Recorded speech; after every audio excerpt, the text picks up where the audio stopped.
Ever feel like great ideas vanish into thin air? Or that bold decisions are asked for, but the groundwork just isn't there? Welcome back to the Honeypot Podcast, where Alexander and Fredrik dive deep into the art and science of making innovation happen. This week, they're tackling the crucial final stage, deciding. But it's not as straightforward as it sounds. Join them as they unravel the common gap between demanding courageous choices and actually empowering them with the right information. Get ready for practical insights on bridging that divide and turning promising concepts into impactful realities. The conversation starts now.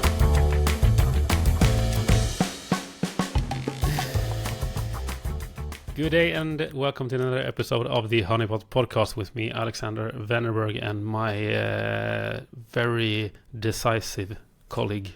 Oh, thank you. My name is Fredrik Heghammar. How are you today? I'm doing good. A little bit of a cold again. Because you and I were out among 40,000 other people last night. Yeah, that was an experience. That was good. We're talking about the reunion of the Swedish famous band Kent. Yep. And we're not talking about the city Kent. It's a Swedish surname, male surname, Kent. Exactly. It was good. You are a hardcore fan. For me, it was the first time. So I'm happily surprised. I didn't have an expectation, and I really enjoyed it. So thank you. It was a really exciting show to see them again. I haven't played for 8-9 years or so. So that was nice. But back to the Honeypot Podcast then. We have been talking about a few different pillars, as we tend to call them, when it comes to managing ideas and change and insights and improvements and all of that, where we are often pointing towards the ability to collect, manage, prioritize, and decide. And we are at the final stage in our little mini-series, which means the decide stage. Yes. And it's kind of interesting because we are at the end, and what we usually say is start with the end. Exactly. Yeah. And in this little series of tips and tricks, we are ending with the end. Exactly. Just to encourage you to start with the end. Exactly. Yeah. But there's one thing that I find very interesting that you are mentioning from time to time, and that's quite often, fact, maybe. And that's the fact that you and we are talking a lot about the fact that a lot of organizations out there are looking to have a more let's say they want the management to take more, be more, have more courage when it comes to making decisions. To be frank, take risks, exactly. But what we often say is that most organizations doesn't encourage courageful decisions. They are rather asking for. I think they encourage it, but they don't give the foundation to do so.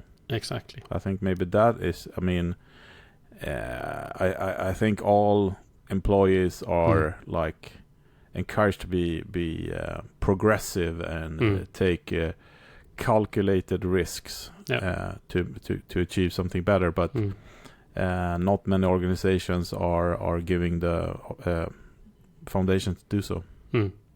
But when we're talking about the fact or the gap that we often describe it as the gap between asking for brave decisions but not giving the right information to make informed or brave decisions. Yes. What in your words, what do we usually mean by that? It means that if let's say that we do a collection or a workshop, a collection can be physical or online or whatever. You collect input data ideas from something, and usually that will solve a problem. But in an organization, you your daily business have a way of prioritizing and make decision on things. So if your idea that you come up with in a workshop is just a great idea on a paper, let's do this. It gets so many implications when it's implemented first when it's built or introduced or whatever, and then when you're supposed to launch it and make money on it. So many decisions that a piece of paper is normally lacking, or a post-it or whatever you want to call it. So that's I would say probably when you do workshops and stuff like that, when you're done with them, you have a fraction of what you need to know to make something happen. Yes. So that's the thing, So that's why we always say start with the end, because if there is a steering document, if there's a process, if there's a method or a data sheet, or you have to do tech of proof, or you have to do proof of concept and stuff like that, you have to test it on the target audience, and you have to make sure that it's sustainable, not only financial but also environmental. That's a lot of questions, and that's something you normally, I would say, cannot cover in a half-day workshop. Exactly. And I think there's a pretty effective, let's say, task for many people working with this to conduct internally as well, because it doesn't really have to be that complicated either. Because one thing that we've seen in many organizations is that just by doing a little bit of a, let's say, research internally on what kind of data or what kind of information the decision makers normally have on their table to make decisions, if you can just make a little internal research on that topic and then narrow that down to pretty much of a, let's say, steering document or a matrix in some kind of way, where that is what you are aiming for with all ideas and solutions that you are asking for decisions on. Yeah, exactly. And then you kind of that will help you to decide who's going to be involved in the process as well. Because let's say that in company X, or you can't say company X, company A, I mean. Yeah. That's a real company nowadays. Yeah, because company X has a very, very, very clear structure. It's exactly. one-man decision. No, but take a company out there, and I lost my thread. Sorry. No, but they are requiring a business model for an idea. Yep. We have clients like that. And that means that either you have, and okay, so we need to cover all the aspects here, because we're talking about collecting ideas from a wide range of perspectives, people in the organization. So let's start with that. So if you have a process where you require that every idea that you collect need to pass through a business model to make sure that it's viable or not. That means that either you have to have all employees educated in doing business plans, or you can have a structure where you kind of bring in ideas from everyone, and then you have a tool like Hives where you can, send out different tasks to different people, and together they can create the business plan. So there's different ways of doing it. We're not telling that everybody should know and do everything, but just the fact that that if we don't have a business plan here, there's no way anyone in this organization is going to make a decision. So that means that every idea session, every hackathon, workshop, whatever, coming up with ideas, it's just waste of time if you don't package it the right way. And trust me, that could sometimes be really, really boring, but that's the reason why we're doing it. I would say. Yeah, and as I mentioned, like before, it doesn't have to be a big project of understanding what kind of information we need there. No. Usually, it just has to be done. But I can also say that I definitely understand that a lot of organizations are focusing on like also these workshops or these initiatives are adding energy to the group, and we want to start there and so forth. But the thing is that it's going to be a huge backlash if you are engaging people and energizing people to join and participate and share and add things to everything, and then it just falls down because there's a gap between what you came up with and what people are making decisions based on. Absolutely. And also, if I have two things I should mention. The first thing is that you also need to know who is making the decision. Yep. And how that person wants it. Even if the process and the model and the kind of list of data you need to supply is one thing, but then how you need to present it. And this is something that I truly experienced at Google. You know, I've mentioned a couple of times that I worked at the Google Creative Lab before, but we did present everything for Larry and Sergey at the time. This was 10 years ago. Keep that in mind.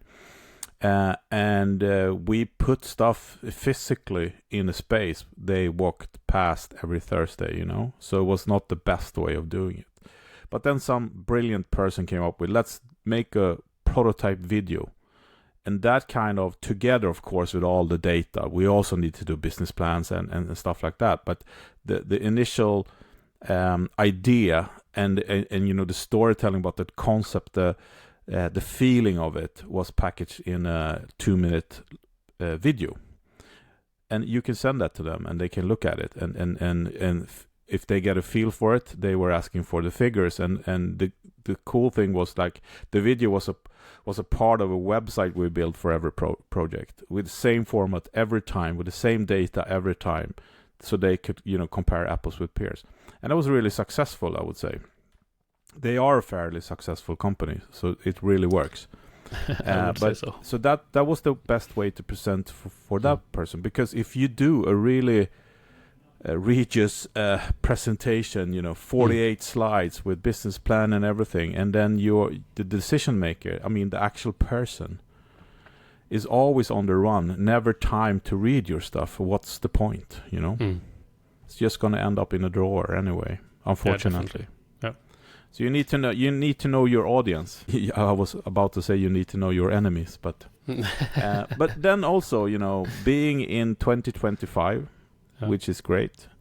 There's a lot of tools out there that can help you fill out the gaps. That said, you need to be very careful with that, but you can do it, and you can train it. And I'm talking, of course, about AI. You can train your own algorithm or prompt. You train the algorithm with a prompt, I guess, right? You can build your own prompt and train it to kind of build business plans that suits your company based on your idea. I mean, that's doable. It takes time, but you can't use. I would not recommend to use just straight out, you know, free version of ChatGPT or Gemini or whatsoever. First, it could be sensitive information, but also that algorithm doesn't know shit about your company and your specific opportunities and challenges. But you can train one, and you can have that in a tool like we do in Hives, where you can take all the ideas and you can generate reports from it. That those reports helps you to make decisions. Really good, actually, but it's still based on real data. Yep. No, definitely. And we're also, I know that we're mentioning that a lot, but our recommendation to capture that data or that information bite-sized as well. Yeah. Could we maybe give some examples of what these different bytes would be? Yeah, but going back to what I mentioned a couple of minutes ago about business plans, for example. Either you have an organization where everybody knows how to do a business plan, or you kind of split it up and create bite-sized questioning to the right people. It might be a legal question. Can we do this, or are we allowed to do this? can we scale this? Is this answering to the communication guidelines and stuff like that? So there's so many questions depending on what your organization look like and what kind of data you need to make the decisions. Because in the end, as you started, that we want the leaders to be brave, to make brave decisions and take risks. But those risks needs to be calculated, because you don't want to go on gut feeling every time. I mean, gut feeling works sometimes, and sometimes you're right or wrong. But to get some data to push you in the right direction is helping you, actually. I mean, it could go wrong anyway, but it's just a little bit more calculated risk than a total risk. Yeah. One question that I know that we're getting a lot when we're talking about these kind of decision, let's call them decision decks or decision presentations, or pitches and so. Let's say that would work for 60, 70, 80% of all of the, let's say, call them middle ideas or solutions for now. Yep. But we're also getting a lot of questions about, let's call them the extremes, the really, really fast and easy ideas, and the really, really disruptive and imaginary ideas in the future. Yeah. A lot of organizations or managers are turning to us with the question, but we can't use the same. Do when it comes to very small and fast and easy ideas, do we have to fill out all that data and information? And when it comes to all of these disruptive, super imaginary future ideas, we don't have the information enough to answer those questions or those data points. Yeah. How, if we would start with the small and fast and easy ideas, what would be your answer to that? No, one? but to me, I mean, I'm kind of a little biased. What say I? Biased. I'm all about the base, right? Thank you. Since we have our tool where you do it in a certain way, but I would say, if you have the structure of you building up let's say you have a sheet of data points that you need to answer to, with a small idea, a simple idea, and a quick idea, I think the person who are handling the collection, usually a business developer or a innovation leader or whatever, that person can do it by themselves. It takes 2 seconds. You can probably reuse other ones. It's just a check that does this fit the core offer? Is this responding to our communication plans? Yada yada yada. You can do it like in 10 minutes. When you have a really big idea, a futuristic idea that you don't know jack shit about, how to make it happen, of course, then you need to have the same list, but you need to be able to bring in the expert perspectives. And this is a really fine line, because you need to bring in the experts, but you also need to bring in the organization, because the expert can say, yeah, this is doable, you can do it this way, this is super cool, you can fly to the moon how many times you want. But then the company itself is like, oh yeah, but how much does it cost to fly to the moon? Like 10 billion zillions. Okay, but we don't have that, so we can't fly to the moon. Yeah, but you can. You could. Yeah, exactly. Yeah, but we can't. So that's why you need to have like some kind of process or tool to help you do that. I think that is to me is the best way of doing it, of course. But because we have like our sister company Findest, where you can do tech scouting, which can be. I mean, let's say you and I come up with something, and we need to know, is this material even available? And they can find it for us, and they can give you a different option. Say, yeah, this is you. If you wait 5 years, you will get this. If you want to do tomorrow, you need to use this technology. It will cost you this much, and the environmental thing is not that good right now, and stuff like that. So it's when you work with innovation, that's tough. You need to cover a lot of grounds, and most of that ground is not even. If it's true innovation, that ground is not even there yet. No, exactly. But that's also where I think that that testing and prototyping comes in very very handy. Absolutely. And once again, to help make decision, keep it visual, because people cannot interpret what you are thinking. You have to show them. Yeah. So I like, show me, don't tell me. But that doesn't go for everyone either, because if you look into a very famous way of having meetings, like Amazon, Mr. Bezos. No, but he wants a memo. He doesn't want visual presentations, and that's exactly what I was referring to earlier. That you need to know your audience, because there's there's no reason to put in time and making fancy presentation for Mr. Bezos, because he wants the memo.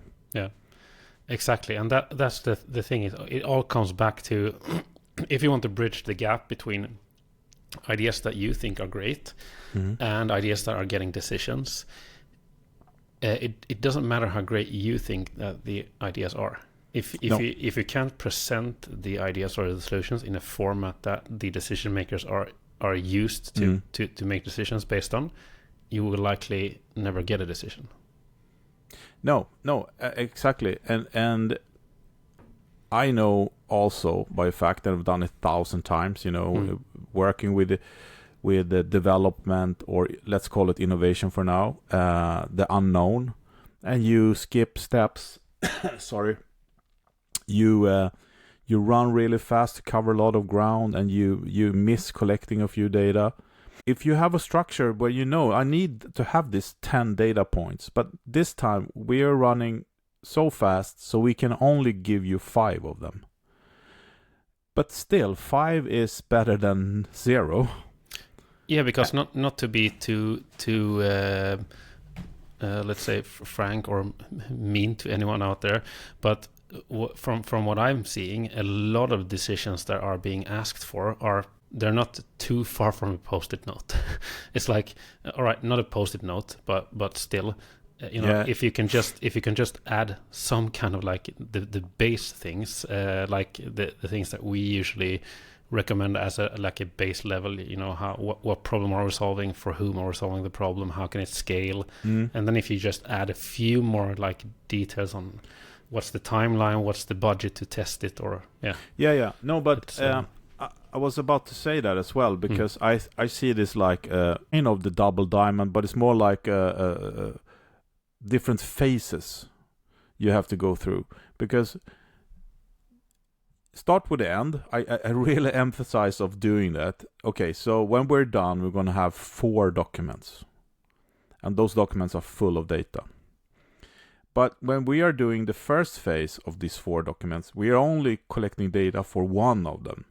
It's the idea, how that will look like and stuff like that. And we will bring in different perspectives, and we will have methods to test that. So we don't have to do all 4 of them before we test. We test it along the way. Exactly. That means that you will have 10 things on the first document. You will have 5 things on the second one. You have 3 on the third. And then on the 4th, final one, you might have 1 or 2. Yeah. And I think that's the way of doing it. But you can't, even if you want to, you should not skip step 2 and 3. You can't go from step 1 to step 4 directly, because that will bite back, if you ask me. That said, sometimes you need to take risks. But then, once again, knowing that we skip these 2 steps is a more calculated risk than not having any steps. I would say that it could be fine in a lot of situations, as long as you know that you are skipping it. No, it's like making a stew, and it says you should have salt and pepper, and you're like, I skip that now, but I can add it later if this turns out well. I can always put salt and pepper to it. Exactly. Yeah. But I wouldn't skip the vital ingredients, because that could be hard to add later. You wouldn't add the raw meat when you're done, sort of. No. So do your homework, find the final decision-making data sheet. It could be a presentation, a pitch, a document, whatever, a memo, and then work your way backwards. Yes. And create a process that makes sure that you can collect this somehow from different people. And then you can say, but our process, when we do workshops, we only answering these 3 questions because the other 4 we will do in this context, and so on. Exactly. And I just want to say that as well, that we've seen so many great examples out there of when this works and when it not works as well. So if you want to just like get some thoughts on how you can get more decisions through in your organization with ideas and solutions, feel free to reach out, and we can just like have a discussion and see if there's anything that we could any thoughts or absolutely, and we can also help to train your staff if you want to. We have done that before. Recently we were running a class, full day class on how to do the first step if I'm using the 4-step method here. So absolutely. And then I mean, I must recommend to use Hives. This would be a waste of time, but we have considered all these things. That's the thing. That's the beauty with this. And you and I met because we had this problem. Exactly what we've been talking about now. We had the problem on why doesn't anything, not anything, but a very few of the things that we help companies with, why doesn't it see the face of light? Because they're lacking data on the decision making. It's an extremely effective way of doing it using Hives as a software. And what's really nice to see as well is that it creates real results out there in organizations as well. Because it's built on this challenge.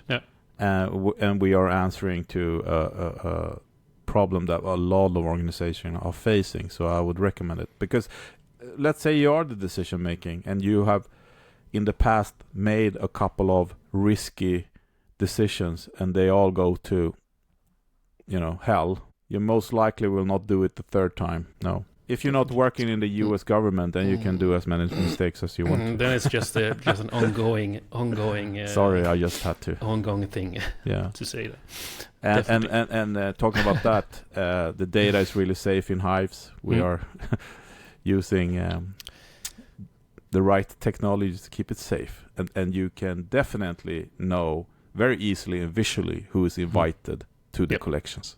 Exactly. Great. With that said, thank you very much for joining us this week. As I mentioned, feel free to reach out if you have any questions or just want to get some thoughts on or see more of Hives as a tool as well. But thank you for joining, as I said, and see you next time again. Yeah. May I do a cliffhanger? You can. Because both you and I read something today on LinkedIn that made us kind of implode and explode at the same time. Yep. And it had to do with AI and city development. Yep. So stay tuned for that. I think that has to be our next episode.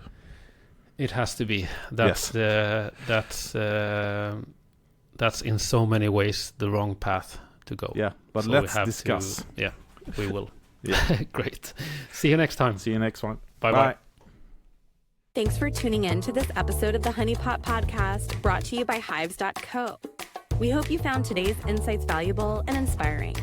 If you have any questions, thoughts, or ideas, we'd love to hear from you. You can easily reach us by searching for Alexander Wennerberg or Fredrik Heghammar on LinkedIn. Or feel free to drop us an email at alexander@hives.co or fredrik@hives.co. And hey, if you want to learn more about how Hives.co can help you capture insights, ideas, and feedback from your team or customers to make smarter business decisions, head over to Hives.co. It's the easiest yet most powerful tool out there for driving innovation and continuous improvement. Until next time, keep innovating, and thanks for being a part of the Honeypot community.